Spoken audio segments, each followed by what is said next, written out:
What happens when a beloved soul singer sits down for what should be a simple morning talk show interview, only to face an unexpected attack from one of television's most controversial hosts? It only took 29 seconds of Joy Behar's relentless questioning for the entire set of The View to erupt into complete chaos, ending with security being called and a guest being forcibly removed from the studio. This is the exclusive inside story of how a routine promotional visit turned into one of the most shocking moments in daytime television history. Last night, sources inside the studio revealed the explosive details of what really happened when Teddy Swims appeared on The View to promote his latest album. What you're about to hear will shock you to your core and show you exactly why this talented artist walked away with his dignity intact, while Joy Behar was left looking like the villain she truly islanded. The morning started like any other at the View studio in New York City. Teddy Swims, whose real name is Jayton Dimsdale, arrived early for his scheduled appearance. He was there to talk about his new music, his recent tour, and his incredible journey from singing covers in his bedroom to becoming one of the most recognizable voices in modern soul music. The producers had briefed him on the usual questions. Nothing seemed out of the ordinary. Whoopi Goldberg was in her usual spot at the head of the table, ready to moderate the discussion. Sarah Haynes sat to her right, always the diplomatic voice of reason on the panel. Alyssa Farrenhold occupied her chair with her political background showing in her serious demeanor. Sunny Hostin, the legal expert of the group, had her notes prepared as always. And then there was Joy Behar, sitting at the far end of the table with what witnesses described as an unusual intensity in her eyes that morning. The show's producers had given Teddy the standard rundown. Talk about the music, keep it light, maybe share a funny story from the road. Everyone expected this to be one of those easy, feel-good segments that The View occasionally does between their more heated political discussions. Teddy was excited. He had been a fan of the show for years and was thrilled to finally get his chance to appear. But something was different about Joy that morning. Sources backstage said she seemed agitated from the moment she arrived at the studio. She had been pacing around, muttering under her breath, and asking pointed questions about Teddy's background that seemed unusual for what was supposed to be a simple music interview. The makeup artist noticed it. The producers noticed it. Even the other hosts seemed to sense that something was off. When they brought Teddy out to the panel, the audience greeted him with warm applause. He waved and smiled, taking his seat in the guest chair with the kind of genuine warmth that had made him such a beloved figure in the music world. Whoopi introduced him with her usual professionalism, mentioning his latest album and his upcoming tour dates. "So Teddy," Whoopi began with a smile, "tell us about this new album. I've been listening to it and I have to say, your voice just gets better and better." Teddy lit up at the compliment. "Thank you so much, Whoopi. That means the world coming from you. This album has been such a labor of love. I really tried to dig deep and be vulnerable with these songs, you know? I wanted to share stories that people could relate to, whether they're going through heartbreak or celebrating love or just trying to figure out life." Sarah Haynes jumped in with enthusiasm. "The song Lose Control has been everywhere. My kids are obsessed with it. How does it feel to have a song connect with people across all age groups like that?" "It's incredible," Teddy responded, his eyes lighting up. "When I wrote that song, I was in a really vulnerable place. I was dealing with some personal stuff, and I just poured it all into the music.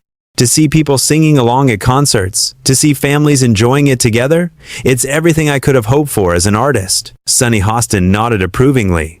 "Your journey has been so inspiring too, from posting covers online to selling out arenas.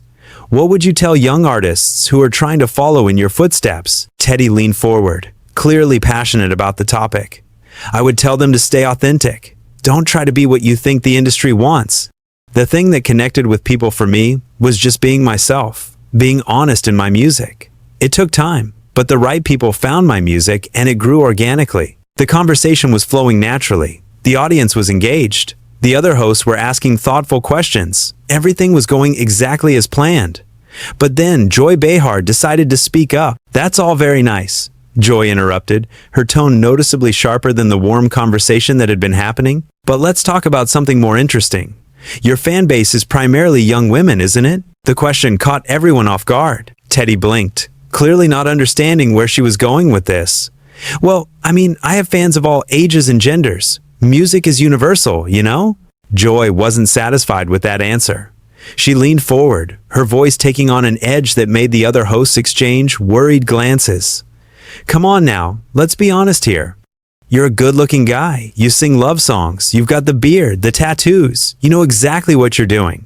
Isn't this all just calculated to appeal to a certain demographic?" The studio fell silent. Even the audience seemed confused by the sudden shift in tone.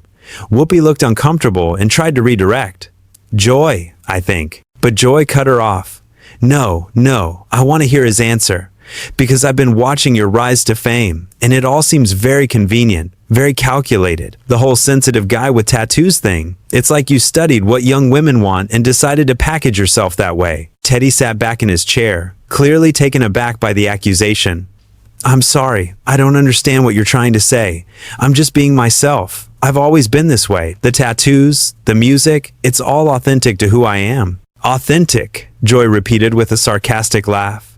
"That's the word every manufactured artist uses these days. Authentic. But what's authentic about targeting impressionable young women with your music? What's authentic about using your looks to sell records?" The other hosts looked mortified. Sarah Haynes tried to jump in. "Joy, I think maybe we should." "Should what?" Joy snapped, turning her attention briefly to Sarah before focusing back on Teddy. "Should we pretend that the music industry isn't full of people who manipulate their image to make money? Should we pretend that this whole sensitive soul singer act isn't just another marketing strategy?" Teddy's face was starting to show signs of frustration, but he kept his composure. "Ma'am, with all due respect, I think you've got the wrong idea about who I am and why I make music. I started singing in church when I was a kid. I've been writing songs since I was a teenager. This isn't an act for me. This is my life." But Joy was just getting started. "Oh please," Joy continued, her voice dripping with condescension. "Church boy turned heartthrob. How original. Tell me, when did your marketing team come up with that backstory?" The audience was getting uncomfortable now. You could hear murmurs of confusion and disapproval rippling through the studio. Whoopi was shaking her head, clearly frustrated with where this was going. Sunny Hostin looked like she wanted to crawl under the table. Alyssa Farrenhold was staring at Joy with obvious disapproval. Teddy took a deep breath, his hands clasped in his lap. "There's no marketing team behind my story because it's not a story. It's my life. I grew up in a small town. My grandfather was a pastor. I learned to sing by watching him lead worship. When my parents got divorced, music became my escape. When I was struggling with depression and anxiety, music saved my life. That's not marketing. That's reality." Joy rolled her eyes dramatically. "Depression and anxiety, of course. Another trendy mental health narrative to connect with your young female fan base. How convenient that every artist these days has a sob story about mental health struggles." That comment hit different. You could see something shift in Teddy's expression. The other hosts looked genuinely shocked. Sarah Haynes actually gasped audibly. Even some audience members started booing softly. "Excuse me?" Teddy said, his voice still controlled but with a new edge to it. "Did you just call my mental health struggles a marketing narrative?" Joy shrugged, completely unbothered by the reaction she was getting from everyone in the studio. "I'm saying it's awfully convenient. Young women love a damaged artist they think they can fix. It's the perfect formula. Throw in some tattoos, grow a beard, write some emotional songs about your pain, and boom, instant heartthrob status." Whoopi finally found her voice and tried to regain control of the segment. "Joy, I think we need to take a step back here. This is getting way out of line." But Joy wasn't backing down. If anything, she seemed energized by the chaos she was creating. "Out of line? I'm asking the questions that need to be asked. How many young girls have spent their money on this guy's concerts thinking they're connecting with some authentic artist when it's all just calculated manipulation?" Teddy stood up from his chair. Not aggressively, but with purpose. The studio fell completely silent except for the hum of the cameras.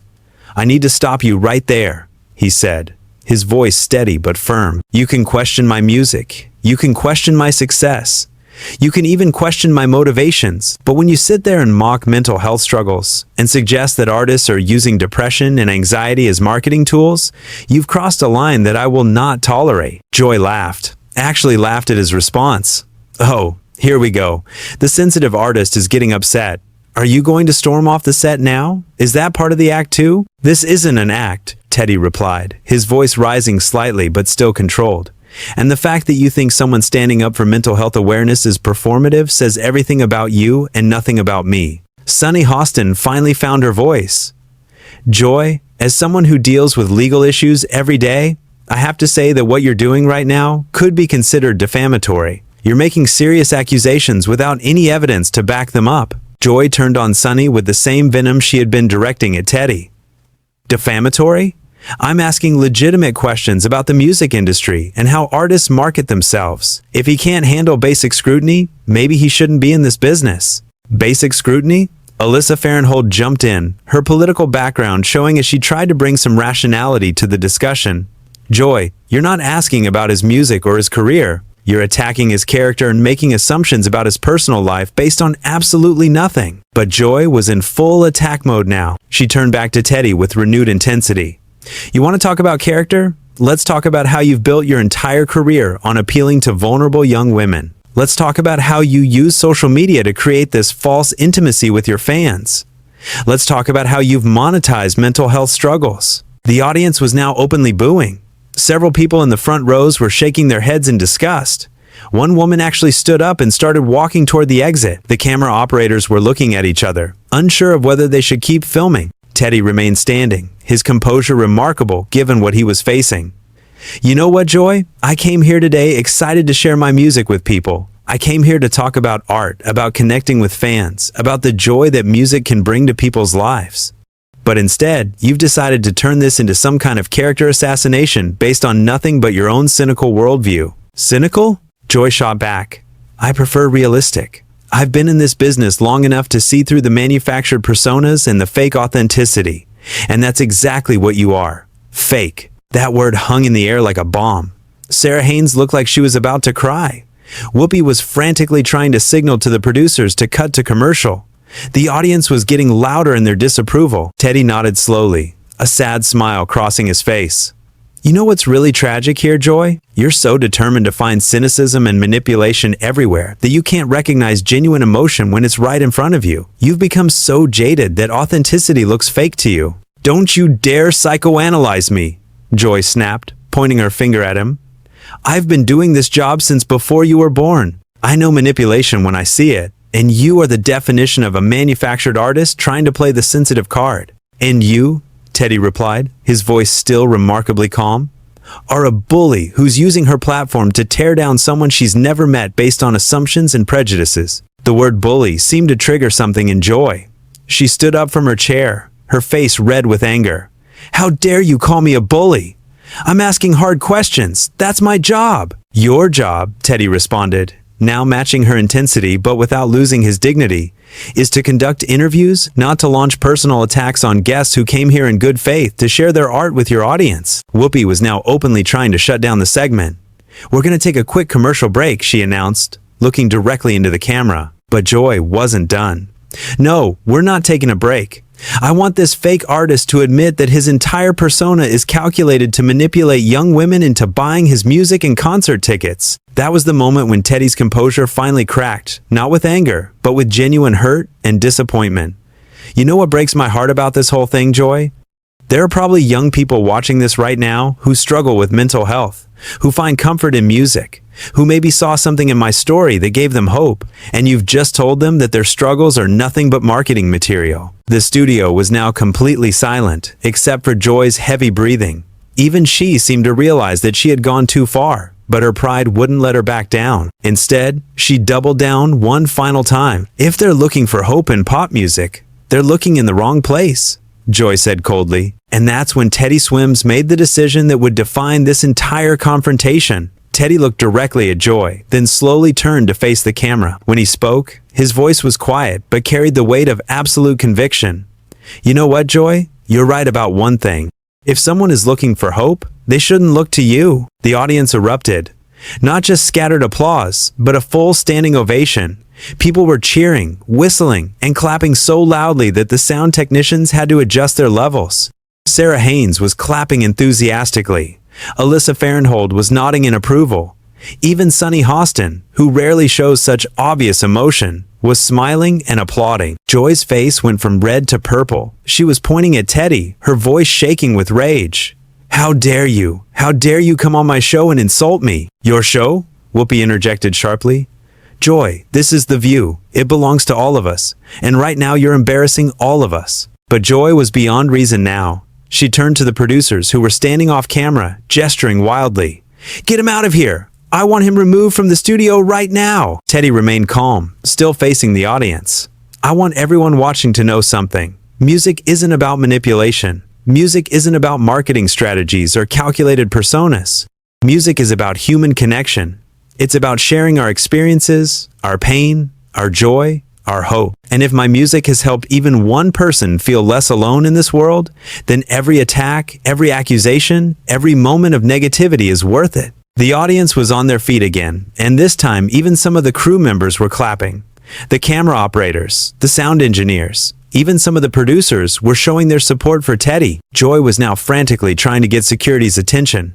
"Where is security? I want this man removed immediately." Whoopi stood up, her authority as the moderator finally asserting itself. "Joy, sit down and calm yourself. You've made enough of a spectacle for one morning." "Spectacle?" Joy shrieked. "I'm being disrespected on my own show." "You're disrespecting yourself," Sarah Haynes said quietly, but her microphone picked it up clearly. "And you're disrespecting our guest who came here to share something positive with our audience." Sunny Hostin leaned forward, her legal training evident in her precise words. "Joy, from a professional standpoint, what you've done here today could have serious consequences for this show and for you personally." But Joy was past caring about consequences. She was now walking around the table toward where Teddy was standing. "You think you can come here and make a fool out of me? You think you can turn my own co-hosts against me?" Teddy stepped back, not out of fear but out of courtesy. "Ma'am, I never intended to make a fool out of anyone. You've done that all by yourself." That comment sent Joy over the edge completely. She started yelling, her words barely coherent. Get out of here right now! Security, security!" Finally, 2 security guards appeared from the wings, but instead of approaching Teddy, they seemed confused about what they were supposed to do. One of them looked at Whoopi questioningly. Whoopi shook her head. "The guest is not the problem here." The security guard then looked at Joy, who was still screaming and pointing at Teddy. "Ma'am, we need you to calm down," one of them said gently. "Don't tell me to calm down," Joy yelled back. "Remove him from the studio." Alyssa Farenthold had seen enough. She stood up and walked over to Teddy, extending her hand. "I want to apologize on behalf of this show for how you've been treated here today. This is not who we are." Teddy shook her hand warmly. "Thank you.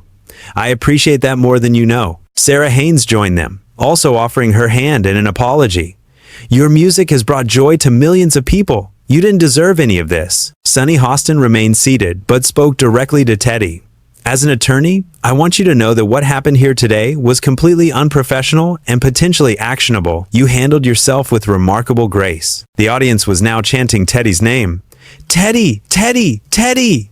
The sound was growing louder by the second. Joy looked around the studio, seeing that literally everyone was against her. The audience, her co-hosts, the crew, even the security guard seemed to be on Teddy's side. Her isolation was complete and devastating. Teddy walked back to where Joy was standing. Now, much calmer but still breathing heavily, he spoke quietly, so only she and the microphones could hear him. "Joy, I don't know what's going on in your life that made you feel like you needed to attack me today, but I hope you find peace. I really do. And I hope you find a way to use your platform to build people up instead of tearing them down." Joy stared at him, speechless for the first time since the interview began. Teddy turned back to the audience, his voice carrying across the studio without the need to shout. "To everyone who's watching, especially the young people who might be struggling, please know that your pain is valid. Your struggles are real. And there are people in this world who want to help you, who want to support you, who believe in your worth. Don't let anyone tell you that your experiences don't matter." The applause was deafening. People were crying, cheering, and showing their support in ways that The View had rarely seen. Whoopi finally managed to restore some order. "Ladies and gentlemen, we're going to take that commercial break now. When we come back, we'll be joined by our cooking segment." As the camera stopped rolling, something unprecedented happened. The entire audience stood up and started moving toward the stage. They wanted to meet Teddy, to shake his hand, to tell him how much his response had meant to them. The security guards, who had originally been called to remove him, were now helping to manage the crowd of fans who wanted to support him. Joy stood alone at the table, watching as everyone in the studio gravitated toward Teddy. Her co-hosts were chatting with him warmly.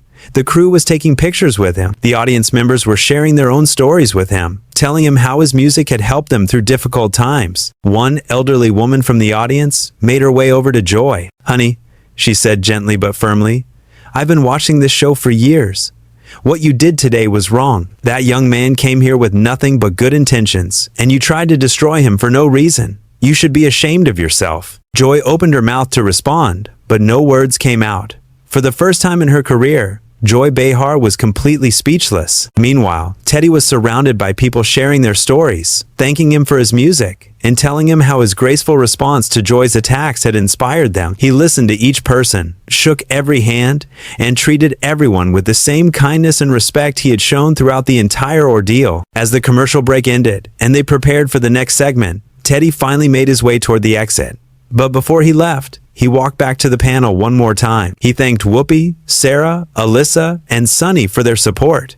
Then he looked at Joy one final time. "I hope you have a blessed day, Joy," he said simply. And with that, Teddy Swims walked out of the View studio with his head held high, his dignity intact, and the respect of everyone who had witnessed what had just transpired. Joy Behar remained seated at the table, alone with her thoughts and the consequences of her actions. The cooking segment that followed was awkward and subdued.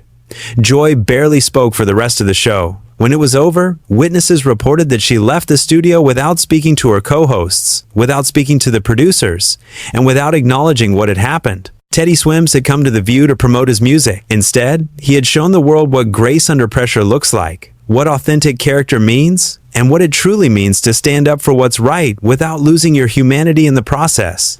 In 29 seconds of attacks, Joy Behar had revealed more about her own character than she ever intended. And in his response, Teddy Swims had shown exactly why his music connects with people around the world.